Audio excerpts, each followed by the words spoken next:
Bab ke-100 bab ke-100 nih, babul jahri fil isya. Bab jahar, bacaan jaharnya pada sholat isya. Ini beberapa bab tentang isya-nya, tentang bacaan pada waktu sholat isya. Ini ada berapa bab ya? 4 bab, dan hadis-hadisnya pendek. Demikian juga dengan penjelasan dari Ibnu Hajar Al-Asqalani. Bahkan ada yang tidak menjelaskan sama sekali. Nih, Ibnu Hajar Al-Asqalani tidak menjelaskan sama sekali, karena sudah cukup jelas gitu ya maksud Imam Al-Bukhari ini di dalam bab bacaan tentang sholat isya. Nah, seluruhnya ada 4 bab gitu ya. Nah, yang pertama babul jahri fil isya. Bab jahar, bacaan jahar pada waktu sholat isya. Hadisnya ada 2. Nah, yang pertama an Abi Rafi'in an Abi Rafi'in qala shallaitu ma'a Abi Hurairata radhiyallahu anhu al-atamah faqara'a izas sama'un syaqqat fasajada faqultu lahu qala sajadtu khalfa Abil Qasimi sallallahu alaihi wasallam fala azalu asjudu biha hatta alqahu.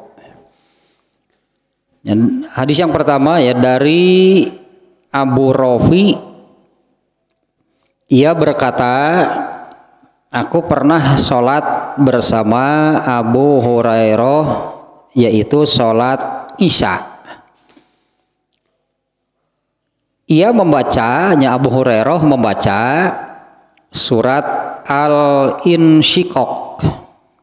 Di sini yang disebutnya dia membaca izas sama unsyaqqat.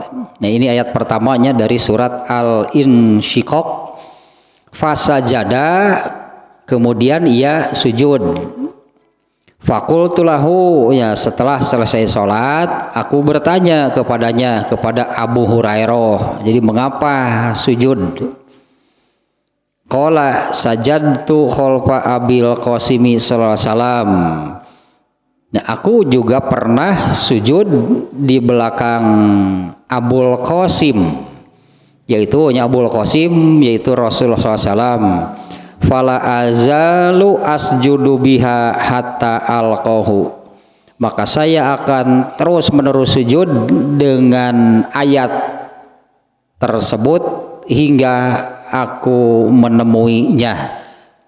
Menemuinya di sini menjumpai Allah, hanya itu kiasan dari sampai meninggal. Ya, sekali lagi ini terjemahnya ya. Dari Abu Rafi, dia berkata, aku pernah sholat bersama Abu Hurairah sholat isya. Ia membaca, Abu Hurairah membaca surat Al-Insyiqaq, kemudian sujud. Setelah selesai sholat, aku bertanya kepadanya, mengapa engkau sujud? Ia, Abu Hurairah menjawab, aku pernah sujud di belakang Rasulullah SAW dan aku akan terus sujud hingga aku meninggal. Itulah hanya hadis yang pertama. Ini dalil bahwa sholat isya itu bacaannya jahar itu ya. Ini kan yang pokoknya ke sana. Yang pokoknya adalah sesuai dengan judulnya, babul jahri fil isya, bab bacaan jahar pada sholat isya. Hadis ini cukup menjelaskan demikian. Ya, cukup menjelaskan dari kata-kata Abu Rafi Aku pernah sholat bersama Abu Hurairah sholat Isya dan ia membaca surat Al-Insyiqaq. Nah ini sampai di situ ya, sampai di situ itu yang menunjukkan bahwa pada waktu sholat Isya bacaannya jahar. Di sini pelakunya Abu Hurairah. Tapi ketika ditanya mengapa demikian, Abu Hurairah menjawab, aku pernah melakukan hal itu ketika berjamaah, maksudnya ya. Ketika di sini bahasanya aku pernah sujud di belakang Abul Qasim, di belakang Rasulullah SAW, dan aku akan terus demikian hingga aku meninggal. Nah, untuk bacaan jaharnya ya sampai pada kata Abu Rofi, aku sholat bersama Abu Hurairah sholat Isya dan ia membaca surat Al-Insyiqaq. Nah, sampai di sananya yang menjelaskan gitu, yang menunjukkan bacaan jahar pada waktu sholat Isya. Nah di hadis ini ada kata fasajada, kemudian ia sujud. Ini yang dimaksud adalah sujud tilawah, karena pada surat Al-Insyiqaq itu ada ayat sajdah, disebutnya ayat sajdah ya. Di dalam Al-Quran seluruhnya ada 15 ayat sajdah. Nah kalau bacaan Al-Quran sampai kepada ayat sajdah maka disunatkan sujud, namanya sujud tilawah. Kalau di dalam mushaf Al-Quran ayat sajdah itu yang di pinggirnya ada gambar seperti kubah masjid. Ya ada gambar seperti kubah masjid gitu ya, ada cirinya, ada ciri simbol kode gitu ya, seperti kubah masjid gitu ya. Nah itu ayat tersebut ayat sajdah. Ada 15 seluruhnya di dalam Al-Quran ya, tersebar di 15 surat. Sujudnya sujud tilawah. Nah ketentuannya begini. Hukumnya sunat. Ya, sujud tilawah itu hukumnya sunat.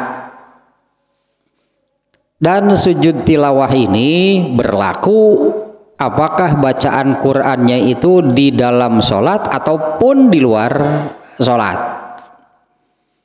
Kalau ketika sholat berjamaah, imamnya membaca ayat sajdah, sujud, maka makmum ikut sujud. Ya, kalau imamnya sujud, maka makmumnya ikut sujud. Kalau imamnya tidak sujud, makmumnya juga jangan sujud. Jangan sujud, nanti makmum tidak menyimak bacaan imam. Kalau mereka sujud, imam kan terus membaca. Kalau imam kan terus membaca, misalnya ayat berikutnya, nah ini makmumnya bukan menyimak imam, malah sujud. Jadi kalau imamnya sujud, makmum ikut sujud. Kalau imamnya tidak sujud, maka makmumnya juga tidak sujud. Nah, kalau di luar sholat sekarang, ya apabila bacaan Quran, ya misalnya yang ya apa namanya ngaders, sebutnya ngaders baca Quran gitu terus mapai baca Quran, pasti akan ada menemui ayat sajdah. Untuk di luar sholat juga sama, hukumnya sunat. Ya, hukum di luar sholat juga hukumnya sunat. Ini juga berlaku untuk yang membaca dan yang mendengar. Ini di luar sholat nih ya, berlaku untuk membaca dan yang mendengar bacaan ayat sajdah. Sama seperti di dalam sholat, kalau yang membacanya sujud, maka yang mendengar boleh ikut sujud. Tapi kalau yang membacanya tidak sujud, maka yang mendengarnya jangan sujud, yang membacanya saja enggak. Jadi sama seperti di dalam sholat, kalau imamnya tidak sujud, makmumnya juga berarti tidak sujud. Kalau di luar sholat, yang membacanya sujud, maka yang mendengar boleh ikut sujud. Kalau yang membacanya tidak sujud, maka yang mendengarnya juga ulah offset. Tidak sujud, yang membacanya saja nggak sujud, yang mendengar apalagi. Nah, di dalam surat Al-Insyiqaq itu ayat sajdahnya ayat ke-21. Ya, di dalam surat Al-Insyiqaq itu ayat sajdahnya ayat ke-21. Ya, ini yang dimaksud oleh Abu Rafi. Ya, dia mengatakan, aku pernah sholat berjamaah bersama Abu Hurairah. Ya, Abu Hurairah yang menjadi imam ya. Dia membaca surat Izas Sama'un Syaqqat, yaitu surat Al-Insyiqaq. Al-Insyiqaq itu artinya terbelah. Ini menerangkan hari kiamat nih. Izas Sama'un Syaqqat, apabila langit terbelah. Nah, di dalam surat ini ada ayat sajdah, yaitu ayat ke-21. Dan Abu Hurairah sujud tilawah nih. Ya, Abu Hurairah sujud tilawah nih ketika sampai kepada ayat tersebut. Nah, kalau sedang sholat berjamaah berarti prakteknya begini. Apabila bacaannya sampai kepada ayat sajdah, selesai membaca ayat sajdah, kemudian takbir untuk sujud, karena berubah posisi di dalam sholat itu ada takbirnya. Selesai baca surat ayatnya, selesainya membaca ayat sajdah, kemudian sujud sambil takbir, berubah posisi nih. Jadi turun untuk sujudnya hanya mengucapkan takbir, kemudian sujud tilawah. Setelah selesai sujud tilawah, bangkit lagi, takbir lagi, ke berdiri. Karena kalau surat Al-Insyiqaq ini masih ada ayat berikutnya. Berdiri lagi, lanjutkan lagi baca Qur'annya. Nah, ini Abu Rafi katakanlahnya, dia bertanya demikian, belum tahu berarti. Ya, belum tahu kenapa di tengah-tengah bacaan Quran berhenti dulu kemudian sujud, lalu berdiri lagi kemudian lanjutkan baca Qurannya, dan seterusnya ya seperti biasalah, kemudian ruku dan selanjutnya. Nah, Abu Rafi bertanya, dia mengatakan, aku pernah sholat bersama Abu Hurairah, yaitu sholat Isya. Dia membaca surat Al-Insyiqaq. Nah, di tengah-tengah bacaan surat itu dia sujud. Kemudian aku menanyakan hal tersebut kepada Abu Hurairah. Abu Hurairah menjawab, sajadtu khalfa Abil Qasim. Aku pernah sujud tersebut gitu ya. Aku pernah sujud tersebut khalfa Abil Qasim, di belakang Rasulullah. Artinya ketika sedang sholat berjamaah, Rasulullah menjadi imamnya, Abu Hurairah salah satu makmumnya. Aku pernah sujud bersama di belakang Nabi SAW, dan aku akan terus seperti itu. Ya, fala azalu asjudu biha hatta alqahu, dan aku akan terus menerus sujud, artinya apabila membaca ayat saja aku akan terus demikian. Aku akan terus sujudnya apabila bertemu dengan ayat sajdah hatta alqahu, hingga aku meninggal. Nah, sekali lagi nih, kalau untuk babnya, babul jahri fil isya di judulnya ya, bab bacaan jahar pada sholat isya. Dari hadis yang pertama ini, wajhul istidlalnya, alah ingat Kemang Toto, wajhul istidlal gaya itu apal wajhul istidlal segala. Wajhul istidlalnya adalah Abu Rafi mengatakan, aku sholat bersama Abu Hurairah dan dia membaca. Ini menunjukkan bahwa Abu Hurairah membacanya dengan jahar, terdengar gitunya, membaca surat apa, yaitu surat Al-Insyiqaq. Itu wajhul istidlalnya dari hadis ini yang menunjukkan kepada kesimpulan demikian, yaitu bacaan sholat isya itu jahar. Nah, kemudian hadis yang kedua, karena ini pendek-pendek sihnya ini hadisnya. Hadis yang kedua, an Adiyin qala sami'tul Barra'a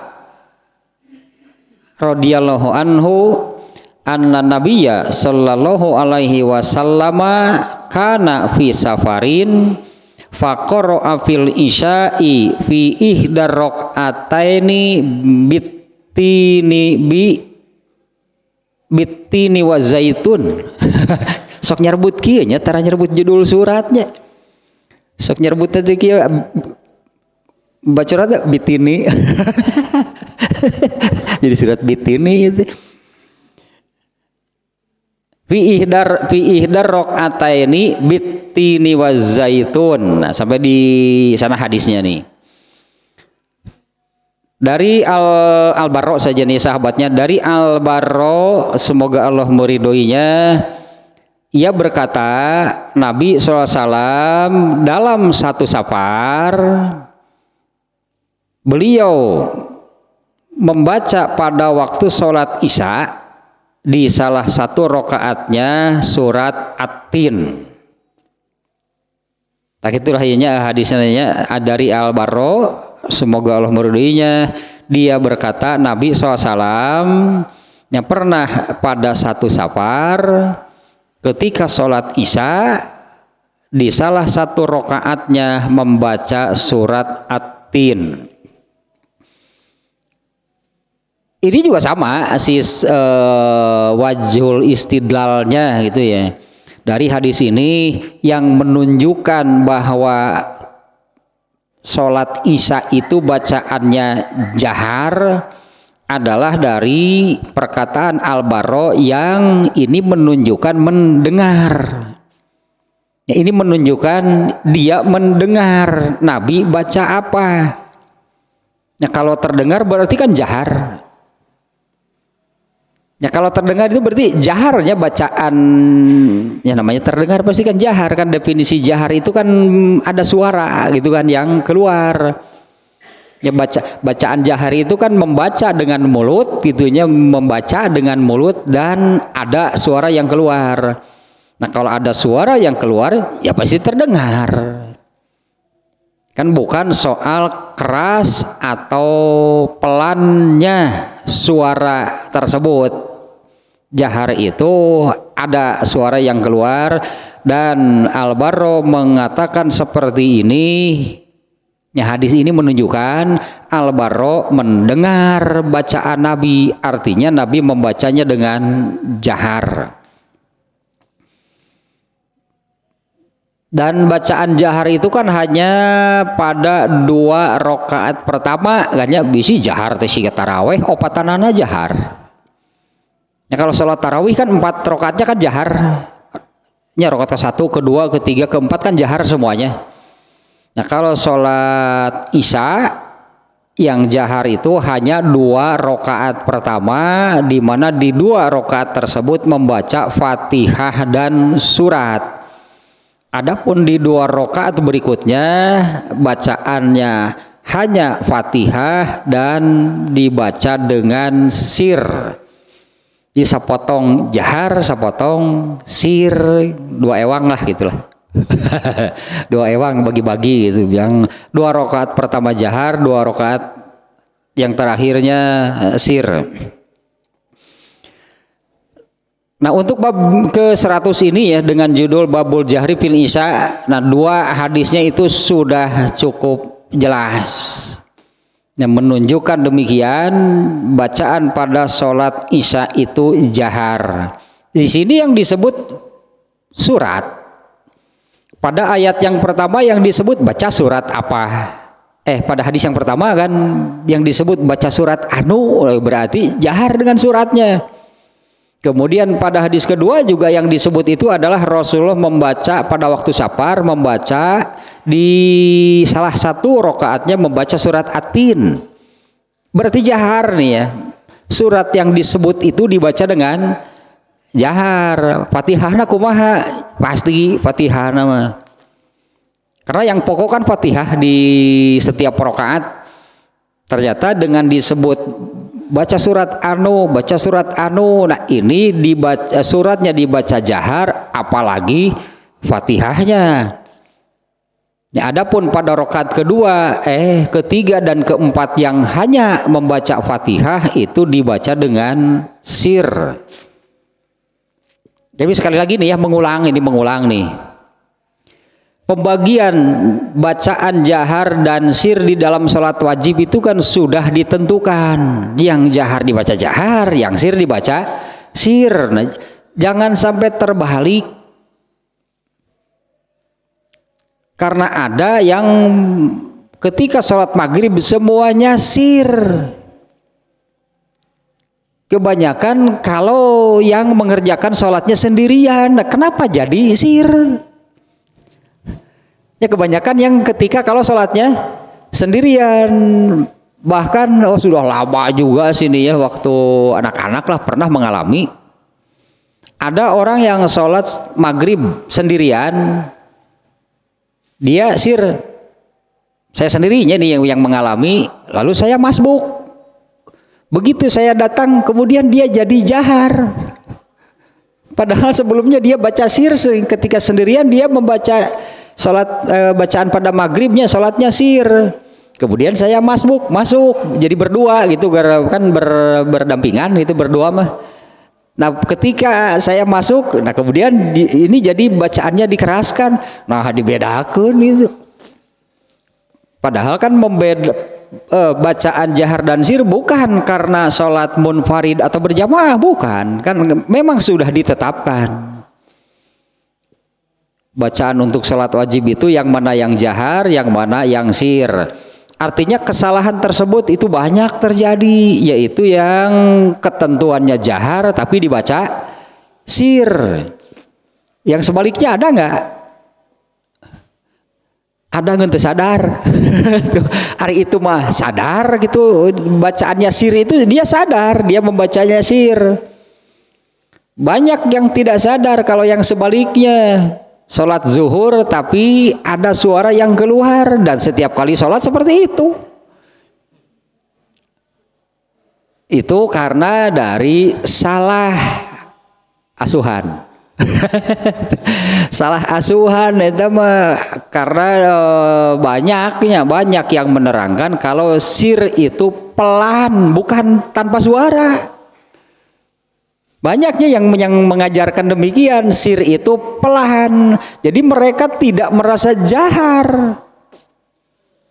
Mereka tidak merasa jaharnya ketika ada suara yang keluar pelan sih memang. Tapi mereka tidak merasa kalau begitu jahar karena membaca dengan mulut dan ada suara sepelan apapun jahar berarti. Ya makanya arti jahar itu bukan keras. Arti jahar itu nampak, ada. Yang ada apanya di sini? Suaranya. Artinya jahar itu nampak, muncul, ada gitu. Nah ini berartinya itu kesalahan berarti. Ini banyak nih kesalahan ini terjadi ya. Bahkan ketika sholat zuhur misalnya, dari imam tidak ada suara yang terdengar sama sekali, tapi makmum banyak yang terdengar. Jadi malah imam yang mendengar suara asa tibalik gitu. Apa imam harus diam gitu menyimak? Kan kalau di dalam sholat itu faiza quri'al qur'anu fastami'u lahu ansitu, ini ayat untuk sholat berjamaah khusus nih ayat ini. Apabila Al-Quran itu dibacakan maka simak dan diam. Nah ternyata kejadiannya Al-Quran itu terdengar dari makmum, malah jadi imam yang harus menyimak. Begitu makmum selesai baca surat, imam takbir nama Allahu Akbar ruku, tapi nggak kumaha makmum. Jadi malah jadi imam gitunya yang harus menyimak bacaan makmum, karena perintah ayat tadi itu apabila Al-Quran dibacakan. Ternyata ayat ini khusus tentang sholat berjamaah, karena ayat ini tidak berlaku di luar sholat. Ya, apabila Al-Quran dibacakan, apa artinya ada yang membaca Quran, simak bacaan tersebut dan diam. Kalau di luar sholat ayat ini tidak berlaku.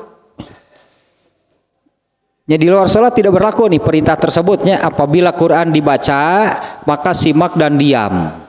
Dulu Rasulullah juga pernah mengalami hal seperti ini.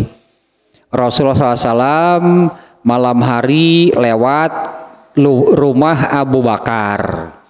Ternyata Abu Bakar sedang sholat malam dan bacaannya terdengar oleh Rasulullah. Tapi Rasulullah tidak terus menyimak dan diam, ya terus berlalu. Rasulullah mah terus berangkat, hanya lewatnya ketika lewat. Besoknya Rasulullah mengatakan kepada Abu Bakar, nya atuh tong haharewosan teuing we atuh rada soraan lah. Tong haharewosan teuing, artinya tetap ada yang terdengar kan. Kemudian pada bukan malam berikutnya lah, pada malam yang lain Rasulullah lewat di rumah Umar bin Khattab. Ternyata Rasulullah juga mendengar Umar bin Khattab sedang sholat malam. Non bacaan anak ngejelegun. Umar bin Khattab bacaan tarik ngegerem siga Bima siga cek Rasulullah teh tong tarik teuing atuh cenah batur sarare jam sakitu. Tapi Rasulullah terus berlalu gitu. Saat itunya tidak menyimak bacaannya dan diam, enggak, hanya terdengar sambil lalu. Artinya kan bagi Rasulullah kan tidak sedang sholat kan, di luar sholat. Jadi baca ayat tersebut itu khusus di luar sholat, di dalam sholat. Apabila Al-Quran dibacakan artinya oleh imam, simak dan diam. Makmum yang diperintah menyimak bacaan imam dan diam di situ. Jangan membaca sendiri. Ketika Al-Quran dibacakan oleh imam, simak bacaan imam dan diam, jangan membaca sendiri. Ya, kalau di luar sholat badan diam, wah kalau di situ diam jangan kemana-mana berarti. Kalau ini berlaku di luar sholat, apabila ada yang membaca Al-Quran sedang apapun berarti harus diam, jangan mengerjakan apapun. Iya karunya menukar di jalan tol ya. Terdengar ada bacaan Quran, ngerem sekaligus kan. Karena harus diam, tidak boleh bergerak, tidak boleh mengerjakan apapun. Ini hanya berlaku di dalam sholat. Itu disampaikan lagi, diulang.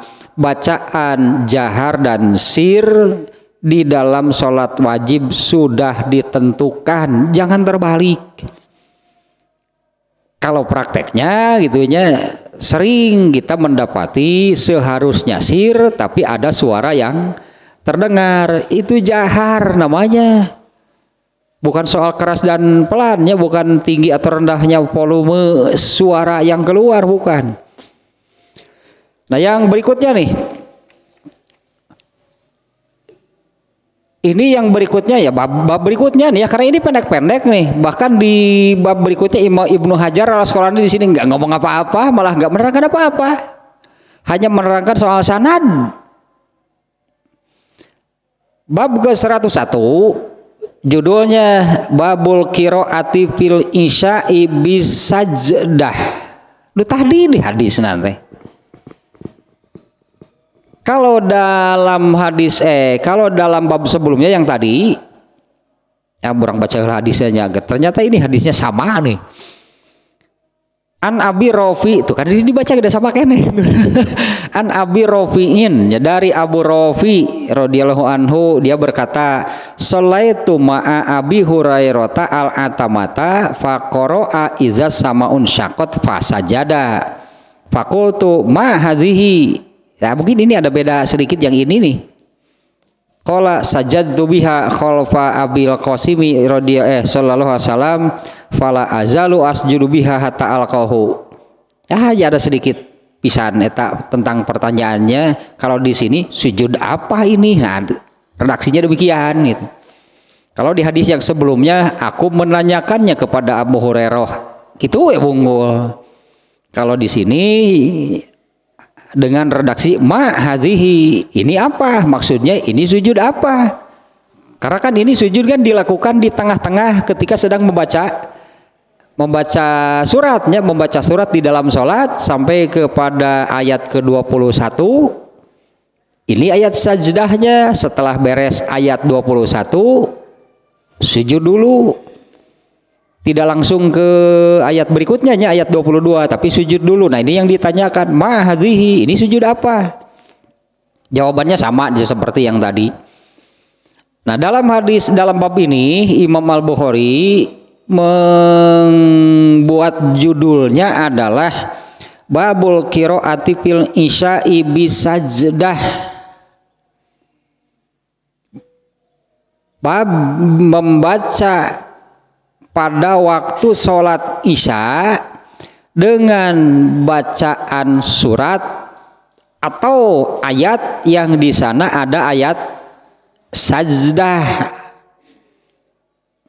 Artinya boleh gitunya, artinya boleh dan itu pernah terjadi. Pernah dicontohkan berarti dilakukan dan dicontohkan oleh Rasulullah SAW. Seperti yang dikatakan oleh Abu Hurairah. Ini sujud apa? Ya kalau disebutin ini sujud tilawah. Dulu aku pernah seperti itu. Dulu aku pernah bermakmum kepada Rasulullah SAW dan Rasulullah melakukan demikian. Maka Abu Hurairah kan di ujung hadisnya mengatakan, dan aku akan terus seperti itu sampai aku meninggal. Fala azalu asjudu biha, dan aku akan sujud dengan ayat-ayat sajdah itu gitu ya. Dan aku akan terus sujud dengan ayat sajdah itu hatta alqahu, hingga aku meninggal. Gak ada pembahasan apapun. Ibnu Hajar Al-Asqalani hanya mengatakan sabaris setengah ya. Hanya satu baris setengah teh bab ieu mah penjelasan teh. Babul qiraati fil isya'i bisajdah taqaddama ma fihi qablu, sudah lewat barusan tentang hadis ini. Wal qaulu fi isnadihi kallazi qablahu. Kemudian pembahasan tentang sanad hadisnya pun seperti di bab sebelumnya. Wat-Taimi huwa Sulaiman bin Tarkhani walidul Mu'tamir. At-Taimi namanya adalah Sulaiman bin Tarkhon, dia itu bapaknya Al-Mu'tamir. Tos lebih kadinya ranggeuna teh. Enggak menerangkan apa-apa. Ibnu Hajar Al-Asqalani hanya menerangkan soal isi hadisnya seperti yang sebelumnya. Sanad hadisnya seperti yang sebelumnya. Ada penjelasan seperti ini. At-Taimi yang ada di rawinya, At-Taimi itu nama rawi yang ada di sanad hadis ini. At-Taimi namanya adalah Sulaiman bin Tarkhon, dia itu bapaknya Al-Mu'tamir. Tos sakitu. Tagi sakapeung baca teh Ibnu Hajar Al-Asqalani teh, aduh ampun baca Fathul Bari hese. Nah Imam Bukhari-nya sendiri berartinya memunculkan judul seperti ini bukan harus. Imam Bukhari tidak mengatakan harus. Imam Bukhari hanya mengatakan membaca pada waktu sholat Isya membaca surat yang di sana ada ayat sajdah, gitu unggul, tidak menyebutkan harus. Di mana hal ini pernah dilakukan oleh Rasulullah SAW. Dan pada hadis-hadis yang lainnya Rasulullah SAW membaca surat apa? Membaca surat yang tidak ada ayat sajdahnya. Juga sering. Nah kalau kita melihat ini nih juga hadis yang di bab berapanya ya, di bab sebelumnya yang menerangkan ini, yang menerangkan Mu'adz bin Jabal menjadi Mu'adz bin Jabal menjadi imam pada waktu sholat Isya, ternyata membaca surat Al-Baqarah, lalu ada makmum yang keluar. Nah, apakah Muaz di situ gitunya membaca sampai kepada ayat sajdahnya? Ya belum tentu. Karena kejadian tersebut, maka Rasulullah SAW kan mengatakan kepada Muaz bin Jabal, karena kan dari kasus tersebut itu yang dinyatakan salah oleh Rasulullah itu kan Muaz bin Jabal, bukan makmum yang memisahkan diri. Makmum yang memisahkan diri ini oleh Rasulullah tidak dikoreksi, tidak dinyatakan salah. Karena alasannya kan jelas gitunya, saya mau mengundurkan diri itu karena Muaz membaca surat yang panjang. Ternyata kan membaca surat Al-Baqarah. Muaz membaca surat Al-Baqarah. Orang ini memisahkan diri karena ada keperluan. Makmum yang lain kan enggak. Sebutlah kalau bagi makmum yang lain mahnya hayu-hayu wahai Al-Baqarah oge. Sementara satu orang ini karena ada keperluan, dia memisahkan diri, lapor ke Nabi. Laporannya teh tepan tegenah. Muaz bin Jabal mengatakan dasar munafik. Ketika dua-duanya laporan, dua-duanya laporan, Muaz bin Jabal laporan, orang yang memisahkan diri ini juga laporan kepada Nabi. Ternyata yang dinyatakan salah oleh Rasulullah itu adalah Muaz yang terlalu panjang. Kemudian Rasulullah menganjurkan, kenapa tidak membaca surat etawe atau Al-Lail? Di dalam ayat hadisnya kan disebutkan kenapa kamu tidak membaca surat Al-Lail, surat Al-A'la. Di situ kan tidak ada ayat sajdah. Artinya judul Imam Bukhari seperti ini bukan mengharuskan. Imam Bukhari tidak menetapkan harus membaca surat atau ayatnya pada waktu sholat isya yang ada ayat sajdahnya, bukan mengharuskan. Imam Bukhari hanya memunculkan boleh, berarti karena itu pernah terjadi. Seperti kata Abu Hurairah kan, aku pernah sholat bersama Rasulullah SAW dan aku sujud sebagai makmum kan. Abu Hurairah di sini sebagai makmum. Dia mengatakan kan sajadtu, aku sujud biha, karena ayat tersebut, artinya aku sujud tilawah khalfa Abil Qasim, ketika di belakang Nabi, maksudnya ketika aku bermakmum kepada Nabi. Nah, sementara ketentuannya seperti tadi, kalau di dalam sholat imamnya membaca ayat sajdah, imamnya sujud tilawah, maka makmum harus sujud tilawah, harus ikut sujud tilawah. Nah, ini yang dikatakan Abu Hurairah, aku pernah sujud tersebut di belakang Nabi.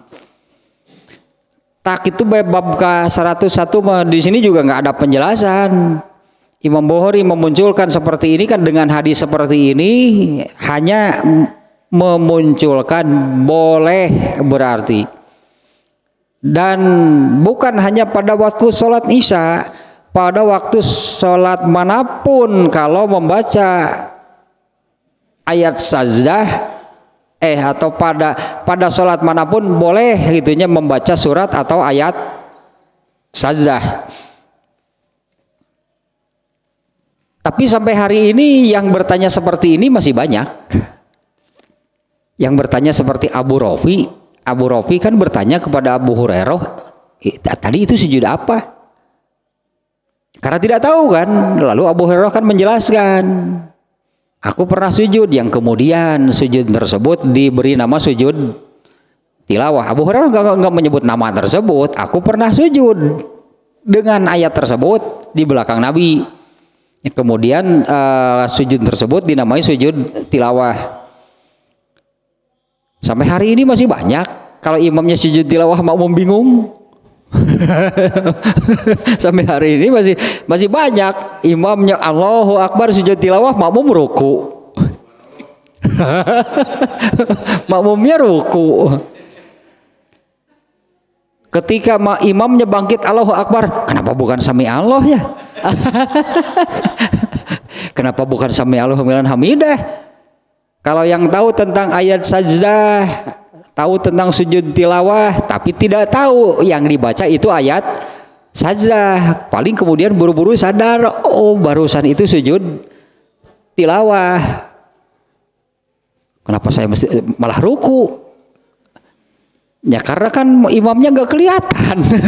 Imamnya nggak kelihatan, itu dia batak. Coba kalau berdirinya di saf pertama, karena nggak bisa melihat imam, yang terdengar hanya suara Allahu Akbar, padahal imam itu takbirnya itu kemudian sujud tilawah, makmum ruku, makmum ketika imam bangkit dari sujudnya Allahu Akbar, nah makmum yang mulai kenapa bukan sami Allahu liman hamidah. Setelah itu kemudian imamnya baca lagi meneruskan, ari bieu sujud naon tah etanya teu apal pisan, eta mah sujud teu apal pisan sama aya sujud tilawah berarti. Kalau yang tidak hafal ayat saja yang mana saja ya gitunya imam sujud tilawah nah teu apal. Pasti gitu tah, ya pastilah seperti yang ada di hadis ini. Untung para sahabat makan kalau ada apa kan penasaran ingin tahunya tinggi kan para sahabat tah, nanya ke Abu Hurairah tadi sujud apa, mun urang ayeuna balik si imam lain nanyakeun ngadeun nyarekan ka imam teh honos ruku itu baca Quran tadi naon atuh tadi imam lalu dicarekan. Kalau yang hafal sujud tilawah mah pasti oh yang tadi itu sujud tilawah, hanya saya nggak tahu bahwa ayat yang dibacanya itu ayat sajdah dan imam kemudian sujud tilawah nu eta mah leuheung ieu nu dinyarekan balik si imam. Untung tuh gitu balik si Uden. Balik si imam tadi naon atuh hanas ruku takbir deui tuluy baca Quran dituluykeun lu tong jadikeun imam deui si eta langsung di blacklist.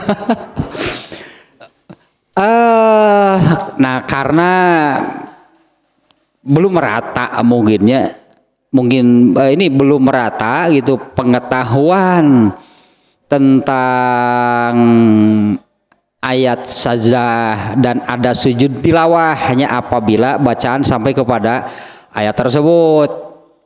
Jadi ada baiknya imam sebelum sholat nanti saya akan baca surat anu di situ ada ayat sajdah dan nanti akan sujud tilawah supaya makmumnya nggak bingung, nggak kaget. Dan ternyata masih banyak gitu yang demikiannya, masih banyak.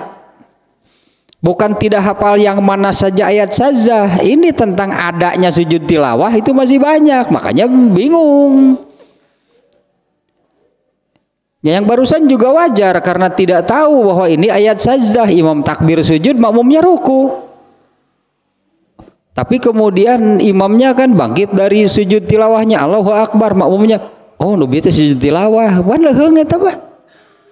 Mestinya kan makmumnya juga ikut sujud, bukannya ruku atau seragam merunan imam sujud makmum ruku atau berjamaah teh seragam, itu tidak sama. Ada baiknya kalau mau membaca surat atau ayat yang di sana ada ayat sajahnya diumumkeun heula we ka makmumna. Ya sambil kalah gitu memberi pelajaran lah tentang syariat ini, tentang syariat adanya sujud tilawah apabila bacaan sampai pada ayat sajdah, karena ini berlaku di dalam sholat ataupun di luar sholat. Nah, bab 101 ini hanya menunjukkan demikiannya. Imam Bukhari tidak menyebutkan harus nggak pada sholat isya. Artinya pada sholat isya samalah seperti pada sholat-sholat yang lainnya. Kalau membaca surat atau ayat yang di sana ayat sajdah, ada ayat sajdah, boleh silahkan. Ini Nabi pernah melakukannya. Yang baik pada sholat isya ataupun di semua sholat sebetulnya. Boleh membaca surat atau ayat yang di sana ada ayat sajdah. Dan sujud tilawahnya pun berlaku untuk di dalam sholat. Nah kalau di luar sholat mau sujud tilawah nggak usah takbir. Takbir apa? Kalau di luar sholat ya kita sedang baca Quran gitu ya, sampai ada ayat sajdah mau sujud tilawah langsung sujud. Karena sekalian laginya, karena kan membaca Al-Quran itu kan juga boleh bagi yang berhadas. Jadi tidak ada ketentuan kalau membaca Al-Quran itu harus kudu wajib bersih dari hadas, itu nggak ada. Tapi kalau misalnya mau baca Quran saya ingin wudhu dulu, rasanya lebih nyaman gitu kalau membaca Quran dalam keadaan bersih dari hadas, boleh silahkan wudhu dulu. Tapi bukan harus. Bukan harus dalam arti jadi tidak jadi baca Quran karena saya punya hadas mau baca Quran nggak jadi, berarti nggak boleh demikian. Artinya tidak ada syarat membaca Quran itu bersih dari hadas. Mau hadas kecil ataupun hadas besar, nggak akan ada dalilnya lah, nggak akan ada ayatnya ataupun hadisnya yang menunjukkan demikian. Yang suka dijadikan dalil untuk yang demikian itu adalah surat Al-Waqiah ayat 79. Yaitu la yamassuhu illal mutahharun, itu ayatnya. La yamassuhu illal mutahharun. Ayat ini diartikan jangan menyentuh kecuali dalam keadaan suci. Itu terjemah ka mana karep ngaranna teh kumaha? Kenapa terjemahnya demikian? La yamassu, kalau dari nahu sorobnya la yamassu, huruf sinnya di domah, la yamassuhu gitu kan, la yamassu. Ini huruf sin yang di domah ini menunjukkan ini fiil mudhari'nya marfu. Apaan tuh? Naon tuh cenah? Berarti la-nya la nafi. La nafi itu yang menyatakan kalimat negatif. Kalau dibaca begini, la yamassahu. Kalau itu kan bacaannya la yamassuhu, kan seperti itu bacaannya. Itu menunjukkan la-nya la nafi, menunjukkan ini kalimat negatif. Kalau la yamassahu berarti huruf sin yang di fathah ini menunjukkan fi'il mudhari'nya majzum. Berarti la-nya itu la nahi, ini melarang berarti. Jadi ini salah, la yamassuhu kalimat negatif tapi diartikan kalimat larangan. Jadi ayat itu kalimat negatif, bukan melarang. La yamassuhu ilal mutahharun. Kenapa diartikan jangan, tidak boleh menyentuhnya kecuali yang mutahharun, bukan bersih dari hadas. Mutahharun dibersihkan dari dosa atau nyeramung ya pokoknya mah. Ternyata dari untuk kesimpulan yang tadinya, karena ada kan yang menyimpulkan demikian, tidak boleh membaca Al-Quran, bahkan menyentuh mushafnya pun tidak boleh. Apa sih dalilnya? Nggak ada sebetulnya. Ternyata yang dijadikan dalil itu adalah ayat tersebut. Padahal ayat tersebut bukan larangan.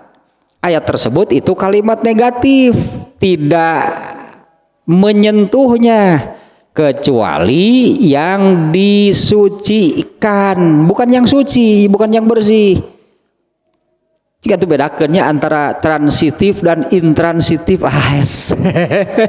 atau makanya jadi salah, terjemahnya salah. Apalagi kalau melihat rangkaian ayat ini rangkaiannya harus dari ayat 77, 78, jangan dipotong, diambil hanya ayat 79 lalu diartikan demikian. Eta mah pemaksaan kehendak disebut nanti, dipaksakan gitu. Padahal ayat itu kan dari ayat 77-nya innahu laqur'anun karim. Sesungguhnya Al-Qur'an itu adalah bacaan yang mulia. Ayat 78-nya fi kitabim maknun, yang ada di Allahul Mahfuz. La yamassuhu ilal mutahharun, dan tidak ada yang bisa menyentuhnya kecuali makhluk yang disucikan. Jibril maksudnya yang bisa datang mengambil ayat Quran yang ada di Allahul Mahfuz itu hanya Jibril. Artinya ayat tersebut berkenaan dengan penjelasan tentang nuzulul Quran, bagaimana turunnya Al-Quran, bukan soal sentuh menyentuh Quran. Apalagi la yamassuhu ilal mutahharun, tidak boleh memegang mushaf. Nabi nggak akan barang demikian karena di zaman Nabi nggak ada mushaf. Emang di zaman Nabi ada mushaf? Itu nggak ada. Nabi mau melarang apa? Ya di zaman Rasulullah itu mushaf Qurannya, mushaf kitab Quran nggak ada, semuanya dihafal, dan Nabi melarang. Saat itunya Nabi melarang semua sahabat menulis ayat Quran ataupun hadis, dua-duanya dilarang oleh Nabi. Ya Nabi melarangnya para sahabat menulis ayat Quran dan hadis. Nabi hanya memerintahkan matakan aku udah cerdas mana. Nabi nulis itu tebenan apalkan bahwa lama gitu. Bahwa lama nggak ada tulis mushaf Quran, nggak ada. Nabi mau melarang apa? Ya ayat itu juga sama, karena ayat itu penjelasan tentang proses turunnya Al-Quran. Tahap pertama Allah menurunkan Al-Quran itu Allah simpan di Allahul Mahfuz. Nah nggak ada yang bisa ke sana karena itu tempat steril, terpelihara, bersih. Hanya Al-Mutahharun itu makhluk yang dibersihkan oleh Allah, baru bisa masuk ke sana. Ya bukan, nggak ada dalil. Kalau berupa ayat nggak ada pastinya. Hadis juga nggak ada yang menunjukkan kalau apakah membaca atau memegang. Karena yang memegang Quran kan tidak mesti mau membaca. Misalnya mau memindahkan Al-Quran, ada mushaf Quran misalnya di meja, lalu mau disimpan ke tempatnya, kan dipegang berarti kan. Wudu dulu, keburu dipindahkan ke batur. Beres wudu kadinya, keburu dipindahkan ke batur. Jadi sama saja apakah hanya memegang atau memegang kemudian membacanya, atau membaca tanpa mushaf, bisa nggak? Dulu kan sahabat ngadaras dulu kan para sahabat itu baca Qurannya tiap hari, apa sambil lihat mushaf? Nggak ada yang sambil lihat mushafnya juga nggak ada. Jadi para sahabat itu kalau mau baca Quran paling tinggal duduk begitu, kemudian baca, dia membaca yang ada di hafalannya.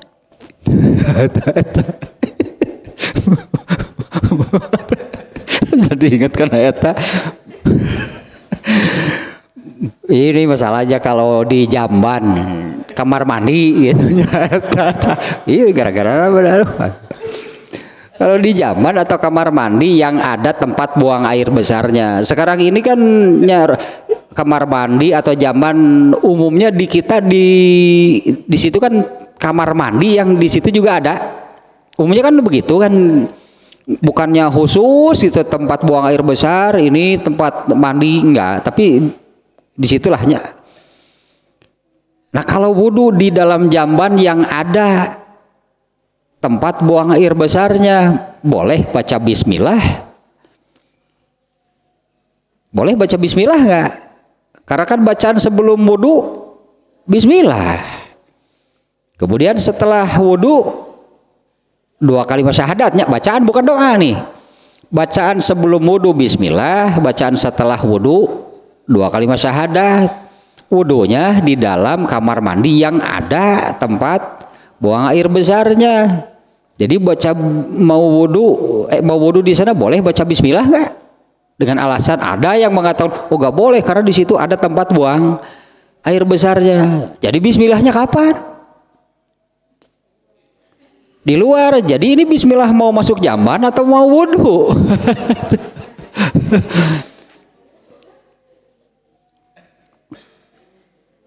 Yang tidak boleh itu kalau sedang jelas-jelas nagog gitu didinya, sedang buang air besar ngahaja baca Quran tak eta ulah mah.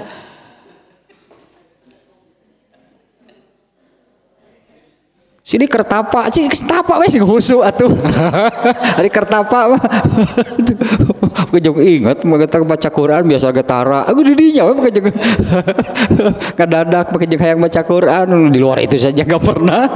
Sok araraneh wae atuh. Jadi baca bismillah nya eta Quran. Gitu kan, itu kan baca Quran. Emang waktu tapak enggak ada Quran? Tadi di sirah teh naon eusina teh paraya Quran di dinya bismillah wae mah atuh apal meureun. Yang sengaja ngahaja maca Quran gitu nya, sengaja membaca Quran ketika sedang buang air besar tak eta. Maknya kudu gitu mau buang air besar sirah nama di luar we.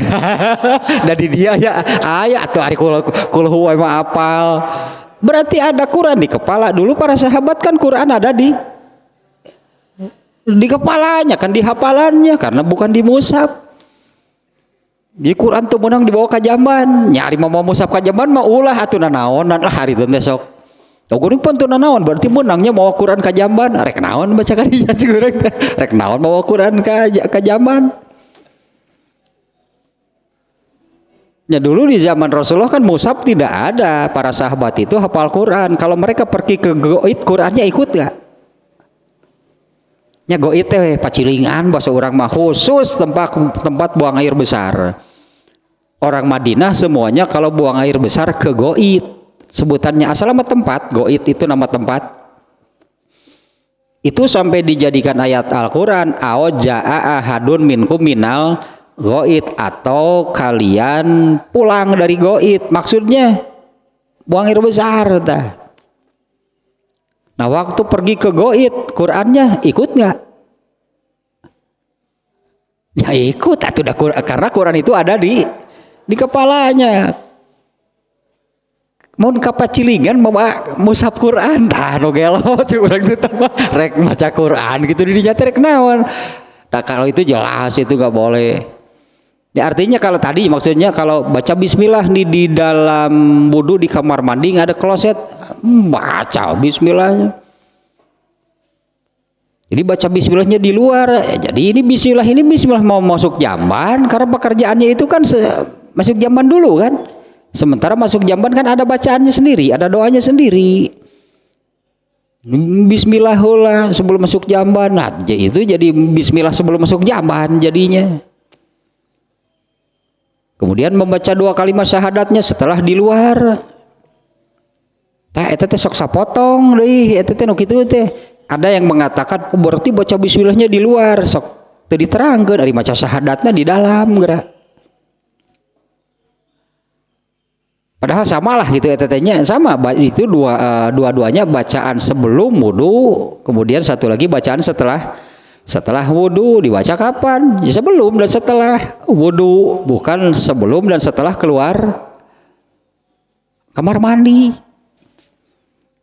Itu ulah eta lamun kalau sengaja bawa mushaf Quran terus masuk kamar mandinya pun mau buang air besar, bawa masuk Quran kemudian sambil buang air besar baca Quran, nah eta nu kitu nu lieur mah. Ya kalau kan Quran tidak boleh dibawa ke jamban, kayak Quran nu mana ieu teh? Karena ketika buang air besarnya pun kan di kepala itu ada ayat Quran, mau ngajakeun ta maca Quran bari tapa ulah eta mah. semedi we atulah sing husu gitu. Nu tapa pake jeung kepikiran maca Quran.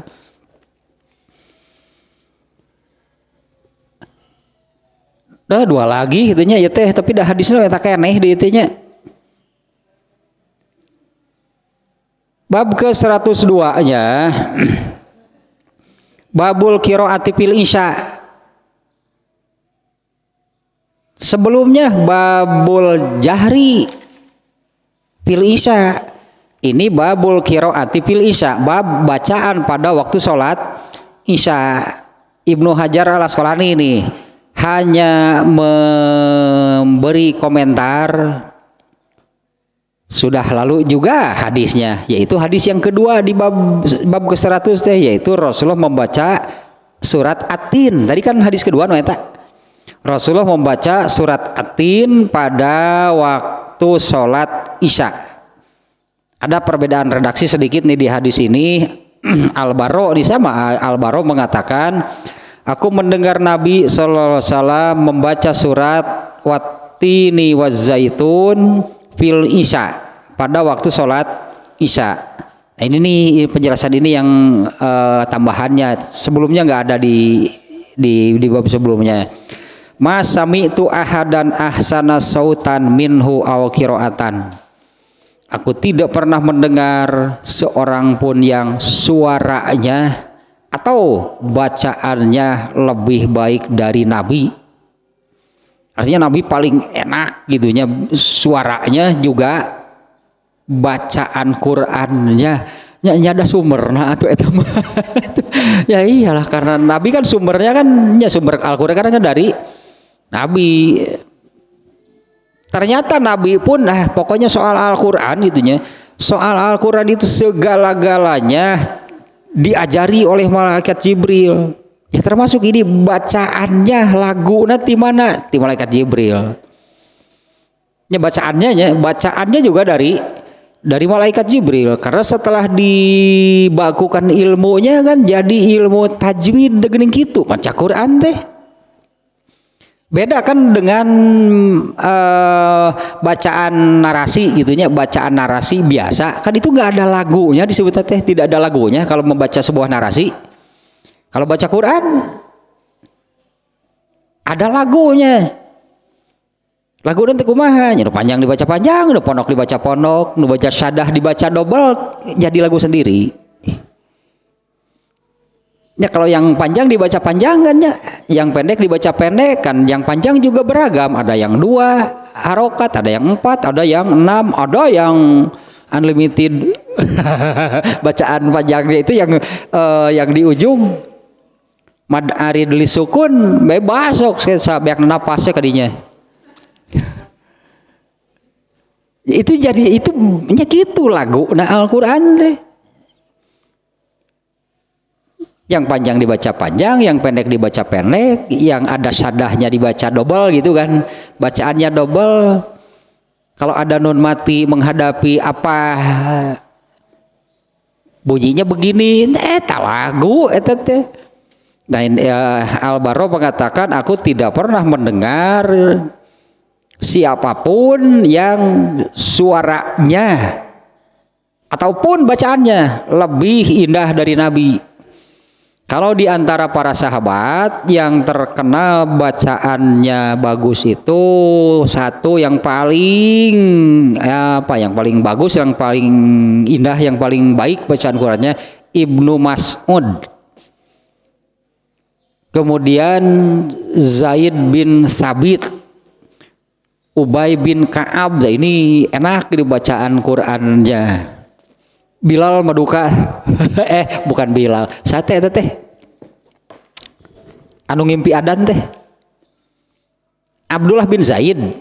Adanya syariat adan kan melalui mimpi Abdullah bin Zaid. Sedikitnya tentang azan ini kan Rasulullah itu berbicara dengan beberapa orang sahabat bagaimana ya caranya memanggil kaum muslimin untuk sholat berjamaah. Saat itu kan ada usul, bagaimana kalau dengan lonceng? Tong si tukang goyobon ngewa. Mewah ini gitu sih gitu. Dan lo datang dan rek maroli padahal tambah. Ada lagi bagaimana kalau dengan trompet? Tonglah siga Yahudi. Nah kemudian Abdullah bin Zaid mengatakan, Rasulullah saya mimpi begini. Itu. Tapi jangan kamu yang azan, tuh ke Bilal. Kan Rasul memberitakan tusuk tu Bilal tuh nu azan mah dia itu suaranya enak. Itu Nabi ge. Padahal nu ngimpina mah Abdullah bin Zaid teh. Itu ka Bilal gitu cenah Bilal nu azana. Ternyata kan memang azan dikumandangkan kan kalau azannya, kalau qomat enggak. Makanya kalau azan itu tuh Bilal tuh. Wis mana malah rebek soran. Tengenaheun Abdullah bin Zaid. Mun azan teh nepi ka sararea kuhul. Lain kuhul nepi ka lamun maneh nu azan seueul nu kadang ikut. Nepi ka bukan nu hoream berjamaah teh nu ada ge si eta wah tuh lah kitu ari. Jadi antaranya memang kan kalau saat itu yang azannya bagus itu Bilal, kemudian satu lagi berarti Ibnu Umi Maktum. Karena di zaman Rasulullah kan Rasulullah menetapkan muazin itu 2 orang, satu Bilal, satu lagi Ibnu Umi. Pasti ini yang anak yang azannya enak didengar, ya suaranya enak gitunya juga lagunya. Nah kalau bacaan Quran ya pastilah seperti ini nih ya, Rasulullah itu yang palingnya kata Al-Bara, aku tidak pernah mendengar siapapun yang bacaan Qurannya ya yang suaranya ya, atau bacaannya itu lebih enak, lebih indah dari Nabi. Nah kalau para sahabat tadi ada beberapa orang. Nah ini bab bacaan yang dimaksud di sini adalah Nabi pernah membaca surat At-Tin. Ini kan yang ini hadisnya. Nabi membaca surat At-Tin pada waktu sholat Isya. Ini juga menunjukkan bebas sebetulnya. Padahal di hadis yang tadi Rasulullah menganjurkan kepada Muaz Al-Baqarah panjang teuing itu padahal metawe Al-Lail Al-A'la itu kan lebih panjang dari Atin. Nah Nabi malah baca surat Atin pendek. Berarti kan hanya anjuran. Tadi tanya anjuran, Nabi memberikan anjuran atau pilihan lah itu yang tidak terlalu panjang. Dari Al-Baqarah mah itu sararea meureun seueul deui wae geus ieu mah. Makmum teh lamun pas di imaman ku situ geus imam nasi ieu mah. Sampai der hoream keur ibadah tepan hoream sebenarnya mah kan ya. Kalau pembahasan malam tadi kan emang aya nu pikir sebut ibadah dan teu. Dar digitu-gitu ku imamna. Pantas teguran Rasulullah kamu merusak nyebutnya teh gitu kan Rasulullah teh kamu azeh. Keur untuk membangun semangat beribadah teh kan perjuangan dan doa lillah yang gitu teh lama prosesnya untuk untuk kepada hal ibadah itu ada semangat yang tinggi, ada keinginan yang tinggi, apalagi kalau sampai kepada tahapan benar ibadah itu terasa nikmat bertahun yang gitu teh dar ku Muaz di ruksak jadi hoream berjamaah nage paingan Nabi gitu nyebutnya ngaruksak anta ku Nabi ditunjuk ngaruksak cenah anta hayang ngabangun gitu teh hese mun kata teh. Dan yang rusak bukan hanya satu orang tapi kan berjamaahnya juga itu sudah rusak kalau berjamaah kemudian ada yang memisahkan diri. Untung cuma satu orang, coba kalau satu persatu semuanya tinggallah imam sendirian bubar berjamaah berarti tak. Ini hanya menunjukkan jaharnya saja nih, hanya menunjukkan bacaannya oleh Imam Bukhari yang dimuat hadis ini surat Atin. Nah, ternyata ini menunjukkan bebas sebetulnya. Mau Al-Baqarah Rasulullah bukan menegur Al-Baqarahnya, panjangnya sampai ada makmum yang memisahkan diri masalah nama. Kemudian menganjurkan surat Al-Lail Al-A'la itu lebih panjang dari surat Atin. Yang terakhir lah ini rangkaian tentang salat Isya tanggung sih ya. Sedikit lagi nih. Bab ke-103-nya babun yutawwilu fil ulayaini wa yahzifu fil ukhrayaini. Bab memanjangkan 2 rakaat pertama dan memendekkan 2 rakaat terakhir. Nah ini maksudnya memanjangkan 2 rakaat pertama itu dengan bacaan suratnya pada 2 rakaat pertama, bukan hanya Al-Fatihah tapi di situ ada surat, disebutnya memanjangkan 2 rakaat yang pertama. Sementara 2 rakaat berikutnya nyawayah zipu itu memendekkan 2 rakaat berikutnya, yaitu hanya membaca Al-Fatihah. Jadi bacaan pada waktu sholat Isya itu 2 rakaat pertama jahar, bacaannya Fatihah dan surat. 2 rakaat terakhir hanya baca Fatihah dan bacaannya sir. Dan ini berlaku bagi yang sholat berjamaah ataupun sendirian, bagi laki-laki ataupun perempuan. Itulah tasa beres tehnya tentang sholat bacaan sekitar bacaan pada waktu sholat Isya.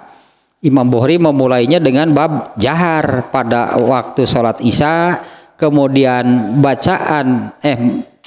membaca surat atau ayat sajdah pada waktu sholat Isya, kemudian bacaan pada waktu sholat Isya, dan yang terakhir yaitu memendekkan dan memanjangkan 2 rakaat awal dan memanjangkan 2 rakaat awal dengan ditambah surat, sementara memendekkan 2 rakaat terakhir hanya membaca Al-Fatihah. Tosah beres tanya sekitar sholat Isya. Ini masih tentang bacaan, nanti berikutnya ya ke sholat berikutnya yaitu sholat subuh. Yang bacaan pada waktu sholat subuh.